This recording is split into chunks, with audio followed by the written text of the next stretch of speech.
What is up, guys, and welcome to the Strength of Body and Mind podcast. My name is Gordon. I'm going to be your host, and this is episode 68. And if you are listening to this on the day that it airs and you live in the U.S., then happy Thanksgiving. If you don't celebrate Thanksgiving, I'm sorry to hear that. Personally, I celebrate Thanksgiving. I think it's one of the most amazing holidays. I love getting together with everybody. I love, obviously, eating Thanksgiving food. And that's actually going to be a little bit of what we talk about here today. But in the spirit of giving, which is what Thanksgiving is all about, in the spirit of giving, I'm going to ask you to do something. If I have given you value at any point during this podcast, this particular episode, or any of the previous episodes, if I have given you value in some way, please do me one thing. Share it with a like-minded friend. Share the podcast with a like-minded friend. If you want to do me two favors, you can also go over to iTunes and leave me a rating and review. That helps me grow. That helps the podcast grow. That helps me hit more ears and put this content into those ears and hopefully help educate, inspire, and motivate others in fitness and to strengthen, obviously, their body and their mind. So what are we talking about today? We are talking about body adaptation, specifically how to fight body adaptation. Okay. The body is simple. The body is very, very, very simple, right? It will adapt. Your body will adapt to whatever conditions, whatever environment it is in.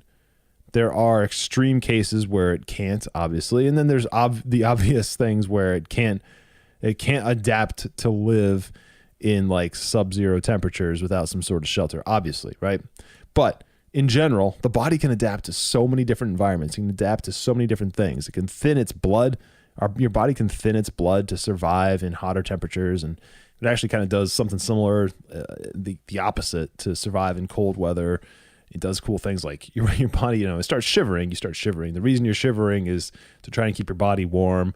Your body will naturally breathe faster when it's in cold weather to try and keep things moving faster, to keep generating heat, and basically to keep generating energy to stay warm. And then over time, your body will adapt to a lot of those things. Like internal functions begin to slow down in a way where you're not using a ton of energy because you need to use that energy to stay warm.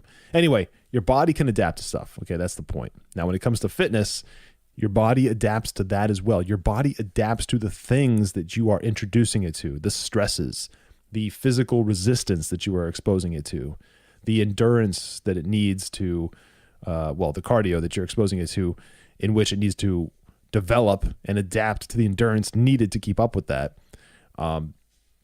So when you are in the gym and you're lifting weights and you are going through a similar routine every single week, that in itself is fine.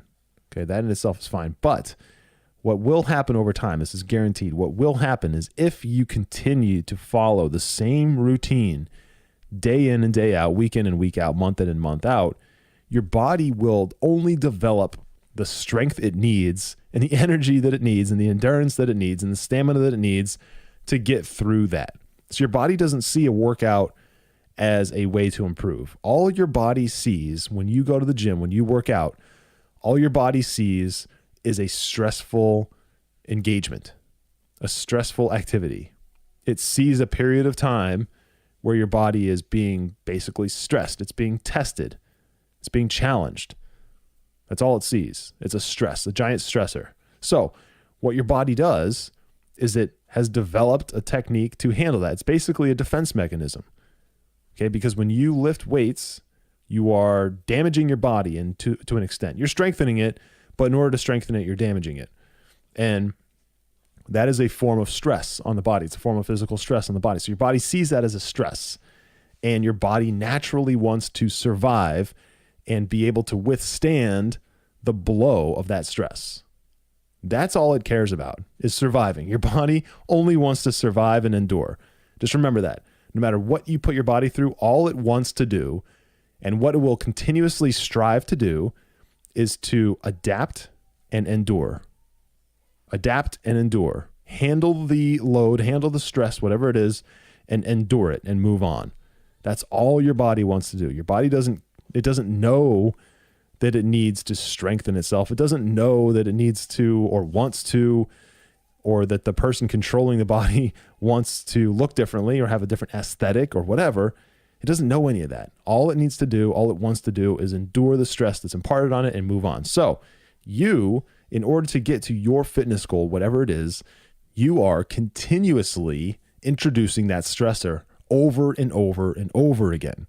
So your body is continuously seeing that stressor introduced to it over and over and over and over and over again. Here's the thing. You know, because you've planned this out, or you're working with a coach or whatever, just general knowledge, or you listen to the podcast or whatever, you know what you need to be doing in the gym in order to build and grow and develop. The problem is a lot of people don't know, or they think they know, but they end up forgetting, or they're not thoughtful enough about it or whatever. And so they end up in this situation where they are going to the gym, or they are in their home gym, or they're wherever they are where they train.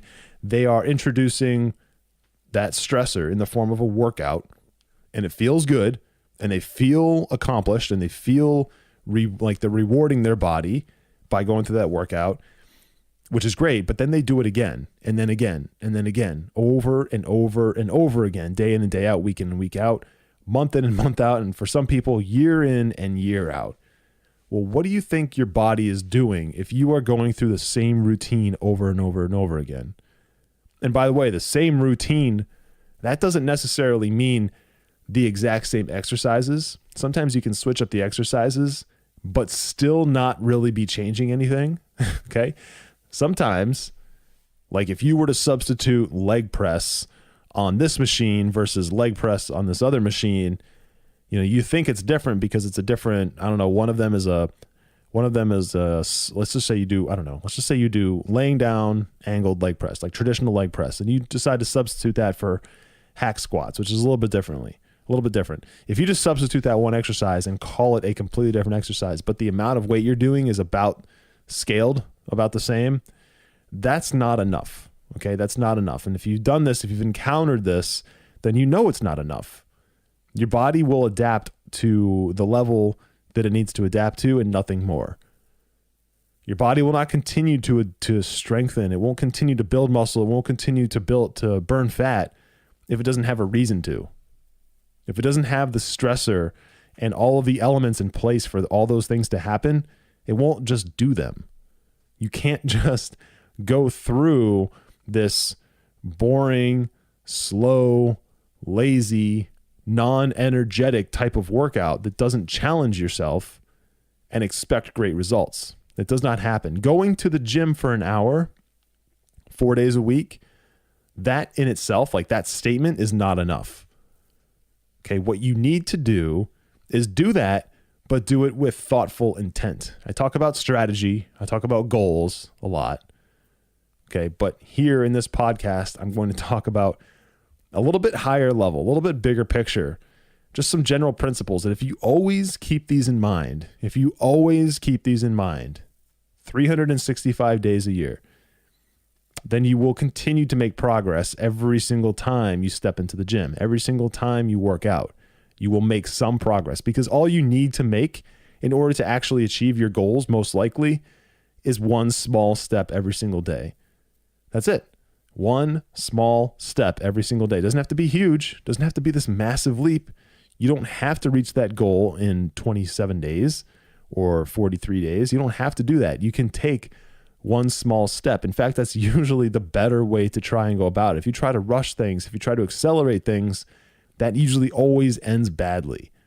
But the people who are successful are the ones who can take one step every day and not stop. Okay? So again, the body adapts. The body will always adapt.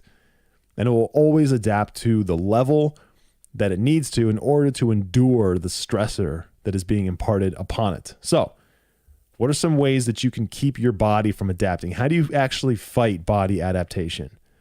Well, one, this is the most important. This is progressive overload. If you're in the gym, if you're lifting weights, okay, you're resistance training, then you need to understand what progressive overload means. It doesn't matter what level you're at. It doesn't matter if you're a beginner. It doesn't matter if you're a novice. It doesn't matter if you're advanced, but you still may not necessarily know what progressive overload means.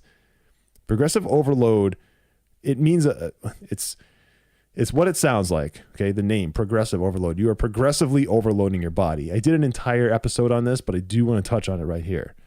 And before I even dive into that, I'm really just curious. Are you actually challenging yourself? Think about your last 10 workouts. Were you actually challenging yourself? And I don't mean like, did you sweat or was it hard? I mean, were you actually challenging yourself for real? Like, did you actually go as hard as you possibly could or almost as hard as you could? Did you actually challenge yourself? Because that question, a lot of people answer, yes, I was challenging myself. But really at the end of the day, when we dive deep and we unpack the whole thing, it turns out they weren't challenging themselves. They thought they were, right? They wanted to believe that they were. But as we get further down the rabbit hole, we find out that a lot of times people aren't challenging themselves. Okay? They aren't. They think they are, but they're not. So progressive overload specifically is a way to keep yourself challenging yourself. Okay? And you do that. This is more applicable to weightlifting than other things, just because the principles are so clear when you break them down.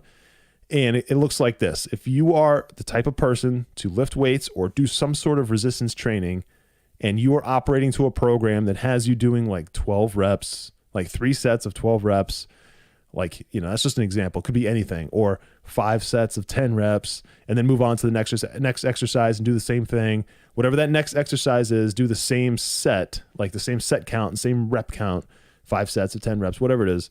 If you are the person who's going through that, like the motions of that type of program, and you're sticking to that set count, and you're sticking to that rep count, and you're sticking to the weight, and you're hitting every rep, and you get to every rep every single time, chances are you're not challenging yourself enough. Chances are you're not challenging yourself enough. What you need to be doing on a regular basis, and by regular basis, I mean weekly basis, I mean like every day if possible, is challenging yourself enough that you really, really, really have to try to get that last rep, if you can even get it at all. Right? I always like to encourage people to aim for whatever their rep count is and have that last one be almost impossible. Now, yes, there are times when you shouldn't do this. Sure, there's such a thing as a deload week. There are other things like maintenance, when you're trying to do active recovery, stuff like that. That's not really what I'm talking about. I'm talking about the bulk of your time in the gym when you're really trying to make progress, you're really trying to advance, you're really trying to build strength, you're really trying to build muscle, and you have a clear goal, but you keep staying stagnant or complacent and you're not challenging yourself enough. That's really the people that I'm talking to right now. If that's you and you know who you are, then this is what I'm talking about. Progressive overload is something that you need to begin executing on immediately, where you are spending time in the gym with thoughtful intent. And every set is a challenge. Every rep, past the first couple is a challenge. Everything you do, you're actually challenging your body. No, you should not go for a new PR every week. I think that's a bad idea. Personally, I think you're going to damage your body. But what you should do is challenge your body. If you set yourself for 10 reps, fine. But that 10th rep should be extremely difficult, almost impossible. And that 11th rep should be impossible. It should be impossible without a spotter or without someone helping or without cheating or something. Okay? If you start applying this to even half of your workouts, you will see amazing results. This is what separates people who are extremely successful in fitness, specifically getting a physique based on weightlifting, or maybe they're into bodybuilding and powerlifting. This is the thing that separates those really successful people from those who are not, from those who go to the gym every day, but you can't even really tell that they go to the gym every day. They talk about it, but you can't actually tell. Is that who you want to be? Or do you actually want to achieve your goals? Like, do you have specific goals that you want to achieve and you haven't achieved them yet, but you go to the gym every day, or you work out every day, or you train every day, or you do whatever every day, yet you haven't gotten any closer to your goals. In fact, you feel further away from your goals than you used to. If that is you, then chances are you are not applying progressive overload. And if you are, you're not quite doing it enough, or you're not quite doing it correctly. So that is the most important thing to prevent body adaptation. Okay, some other things you can do is you can introduce cycles to your lifestyle. Okay, cycles being a strength cycle, like a strength building cycle, a bulking cycle, a cutting cycle, an athletic cycle. Now, cycles don't have to be this thing that is so regimented that you are training like an athlete or training like a competing bodybuilder or a competing whatever. It doesn't have to be anything like that. But if you tailor your training to be more goal specific, and if you tailor your nutrition to be more goal specific in cycles, you will see a massive, massive difference. So one example of this is the difference between a bulking and a cutting cycle. Now, you've probably heard those terms. You probably know what they mean, at least a little bit. Maybe you've listened to my episode on cycles for beginners that I put out a little while ago. But cycles are so important because they release a lot of the adaptation that the body has made over time to whatever training program or eating program you've been following. They release a lot of that. They disrupt it.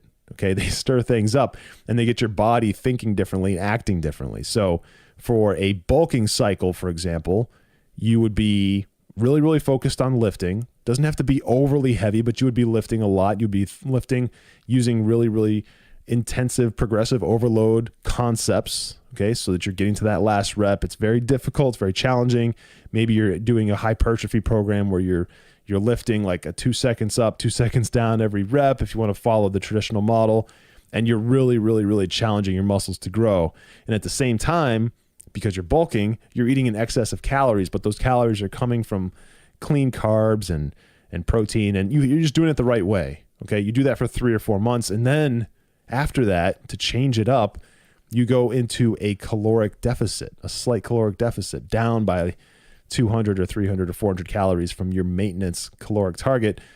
And your weight training shifts as a result. Okay. Maybe you shift things a little bit. Maybe you shift to more compound lifts exclusively with one accessory day or something. Like you change it up. Like that would be the difference between a bulking and cutting cycle. And then what you would see is a difference in your physique. So you would go from eating in excess calories and spiking your metabolism to eating a deficit, eating at a deficit, eating a decrease of calories.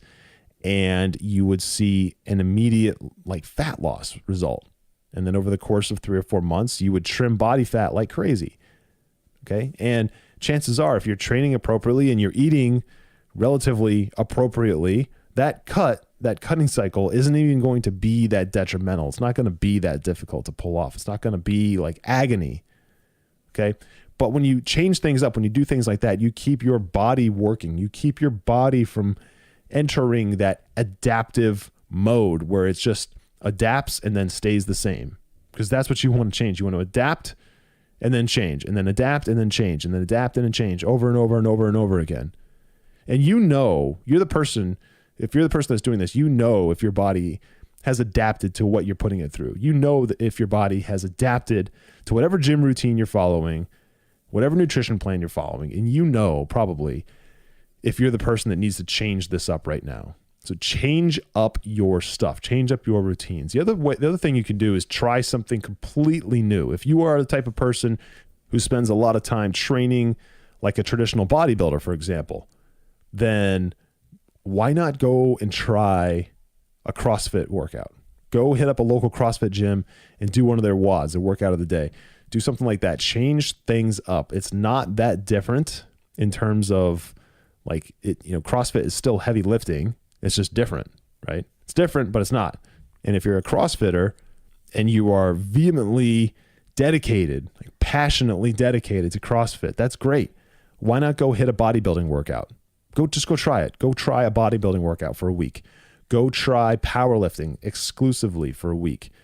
Go try an actual sport, like a team sport or something beyond just weightlifting. Like go try soccer or hockey or basketball or something like that. Something that is going to introduce to your body something new that it has to adapt to, something that it has to change to adjust to. Because even by doing something like that, you are making everything work just a little bit differently. Okay? A little bit differently. Now, when it comes to nutrition, there are things you can do there too. If you are the type of person that currently eats 5 or 6 meals a day, that's fine. That's great. I challenge you to try intermittent fasting. Try intermittent fasting. And if you're already intermittent fasting, change up your intermittent fasting window. Just change it up. If you are already intermittent fasting and your fasting window is 12 p.m. to 8 p.m., that's great. Try 1 p.m. to 7 p.m. Shorten the window and move it out in time. Just try it. Try something new. Try something that makes your body adapt a little bit differently. Just a little bit differently. The other things you can do nutritionally is you can try front loading your day so that you eat the majority of your calories in the front end of the day and then you taper off at night. Or backloading. So you eat very, very little. This is kind of like intermittent fasting, but you eat very, very little. However, you're still eating. And then you backload, so you're eating more of your calories in the back end of the day. Or even loading, okay, which is even meals and even calorie distribution and even macro distribution throughout the day. These are things that you probably haven't thought of that can change the way your body metabolizes food, change the way your body's energy levels are, change your glycogen levels, everything. Everything changes as a result of this. Your body has to adapt to this. Okay, your body, like everything else, will get complacent if it's not continually being challenged. You know this, but I don't think that most people think about it. Okay, you don't have to do anything crazy, but you do need to do this if you want to make it possible to take that one step forward every single day. We always talk about taking that one step forward, and progress is made by taking that one step forward every single day. Okay, and if you're not taking that forward step every single day, guess what you're doing? You're taking a step backwards. You're either growing or you're dying. You're never really staying in the middle. There really is no such thing as maintenance. Okay, you're either taking a step forward or you're taking a step backward. And being thoughtful with your decisions and thoughtful with your actions and having the right intent behind each one, that is how you make sure that you are taking that step forward every single day. So I just want to recap the importance one more time of introducing progressive overload and cycling and changing up things in your routine and in your nutrition constantly, like periodically throughout the year, like maybe every couple of months. That is something that is going to keep you from staying stagnant. That is something that's going to keep you from being complacent. And that is the thing that is going to challenge your body to continue to grow, to continue to develop, and ultimately help you get to those goals and hang on to those goals. Okay, there is no beating the game here. There is no such thing as finishing this fitness journey. The journey is forever. And you will need to adapt as your body grows older, and as things change, you will need to adapt and change. That's why progressive overload is so important. That's why changing and cycling your nutrition is so important, because it keeps your body guessing and it keeps your body growing and developing instead of falling backwards, instead of decaying, instead of going into a place where you really don't want it to go, where it could be damaged or slowed down to the point where you need serious help to bring it back.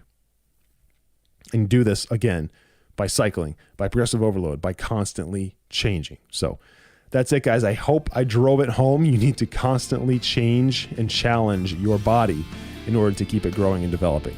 So if you did get value out of this episode, please share this with a friend in your life, someone who's like-minded, who needs to hear these words. And also, if you got value out of this, please go over to iTunes and leave me a rating and a review. Again, that would mean the world to me. And one more time, if you live in the US, happy Thanksgiving. If you don't celebrate Thanksgiving, I'm sorry to hear that. But if you do, happy Thanksgiving. I hope yours is amazing. I hope you have fun and a pleasant experience with your family and friends, and you get to eat all the right food, just hopefully not too much of it, because you got to stay focused, right? But this is a form of progressive overload in its own way, right? Cycling nutrition. So you got to spike it every now and again. Just do it smartly and do it intelligently. But anyways, thank you guys so much for your time. I appreciate everything. I love you. Don't forget, train with purpose, and I will talk to you in the next episode. See ya.